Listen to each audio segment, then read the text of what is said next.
Steve Malinowski here. This chapter of our Satori Martial Arts Study Group is going to feature the newly released The Real Miyagi, a documentary, supposedly a documentary on the Karate Kid, the original Karate Kid movies. More of a well-deserved documentary on the man who did the stunt double action movements, karate movements, for Pat Morita, who played Mr. Miyagi. We're talking about Fumio Demura Sensei. Well-deserved documentary. He's a fantastic martial artist, always has been. There's just a couple of things about this movie, although the movie was wonderful and I highly recommend it to everybody. But they left some stuff out, and a couple of things were not correct. Not so much about Demura, but about some other things, Miyagi related. Roy Kamen, a well-known movie, now actually a well-known music producer. His brother, Robert Kamen, is a well-known movie producer. Roy, also a Goju Ryu instructor under the Chido system, he let us know that Netflix now has this movie. We can watch it for free, basically. And I did, over and over and over again. It was like being back in the day when I was a kid. It was like reading old black belt magazines, only this was live on the screen. And I highly recommend it, once again. A well-deserved documentary.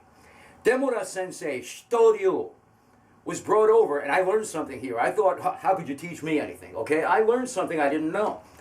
It was Don Draeger who pointed the finger when a guy named Dan Ivan, a Shotokan master, needed an instructor from Japan to come over and help him because his thing was expanding. This was back in the day when you didn't have a lot of karate around. And Don Draeger, look that up if you don't know who he is. That's for another movie, okay? Another movie altogether. Was the one who said, hey, how about Demura? And they brought Demura over. Fantastic Shitoryu under Rusho Sakagami. Okay? Now, for those of you that don't know or think you know but really don't, Shitoryu is basically a combination of the Nahate and Shorite schools. In other words, where Goju came from is part of their curriculum. It's not the same. There is a distinct difference, okay? So it was interesting that a Shitoryu person would be Mr. Miyagi, okay? Or where they supposedly got their ideas from. Pat Morita, very obviously, because Pat Morita, but we wouldn't say that because Morita talked like this. Pat Morita had no Japanese accent whatsoever. Emulated Demura Sensei's character, the way of speaking, mannerisms, as the Miyagi character.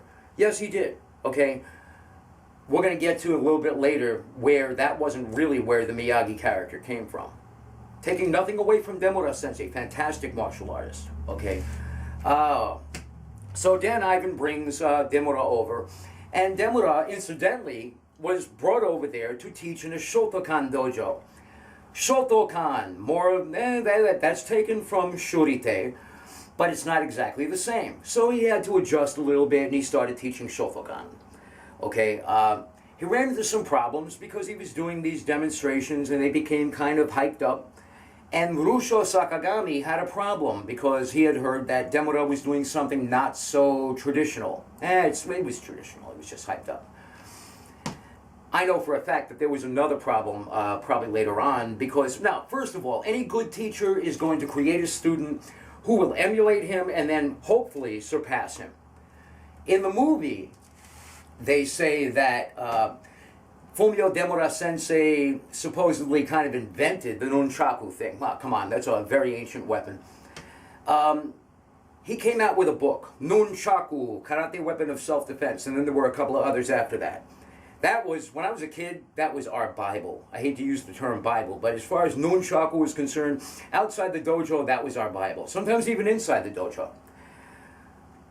They didn't mention Sakagami had manuals out way before then. And we used to buy them at a place called Honda, a martial arts store in New York City back in the 60s.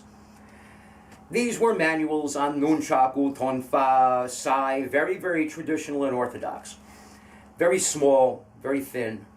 Not a big deal. Collector's items now, and I possessed all of them. Okay. Anyway, Demura came out with these books, became very, very, very popular. And Hollywood-wise, I could see how he would be a good choice for the guy who would be doing Pat Morita's actual karate movements, okay, and a good inspiration. But they left something out. Okay, I mentioned in the beginning that Roy Kamen alerted us to the fact that this movie was out on Netflix. Roy's brother Rob wrote The Karate Kid, cut and dried. He wrote the original screenplay, the script, the whole 9 yards, and he got his idea about Miyagi from somebody else. In this movie that we're talking about, in The Real Miyagi, they said that Rob came and learned his martial arts in Okinawa while he was in the military. Okay, they made a mistake. I don't know where they got that from. I know they didn't get it from Rob because he has too much stuff together to have to front about anything. Okay, but he was never in the military and he didn't learn in Okinawa. He was originally Ishin Ryu. He moved over to Goju Ryu, Shoreikan Goju Ryu. At the time, the Tomano thing, Toshio Tomano thing was going on. They were under Sakichi Taguchi. Some political things happened. Another dojo opened up after a breakup. And the guy that opened it up, his name was Kao. Kowloon Ang. He likes to be called Kao. Robert trained with him. That's where he got his more advanced knowledge in karate, from Kowloon Ang. That's also where he got the idea for Miyagi. Okay, first off, Kowloon Ang, Kao, he collects cars. Old cars, he works on them. He's got very expensive cars. That down there in Chinatown, right outside Little Italy, you can often see him working on his car in the street. A lot of that persona, a lot of that character, probably all of that character, came from Kowloon Ang, who was Rob's instructor. And a good friend of mine. I've known him since the early 60s. Kowloon Ang also had to prove himself back in the day. When he broke away from Shoreikan, he had to stand up, and he wasn't the nicest guy in the world about it a lot of times. So, you know, the bad sensei in the original Karate Kid movies was Crace, or whatever his name was.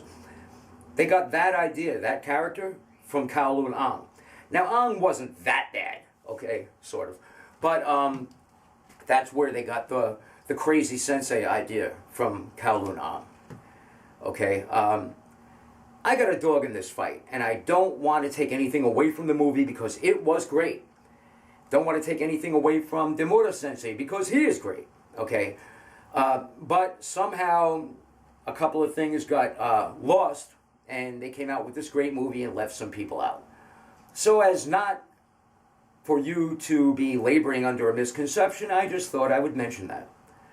If you have anything to say about this, I welcome it. Please come back with your responses. And that's the thatness of that. Steve Malinowski here. Buzz! Have a good one.